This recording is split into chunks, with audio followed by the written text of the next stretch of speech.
culture and diversity is important in the workforce. And just being inclusive, I think, is just so important, especially in the world that we live in now. Knowing that you can go to work and just be accepted for who you are, and I truly do believe that we embrace that here at JinkoSolar.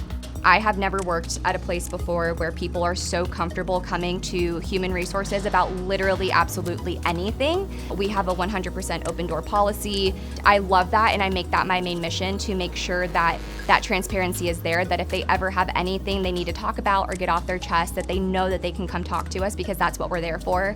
And personally, I think that it creates a level of understanding and trust, and again, transparency between our employees.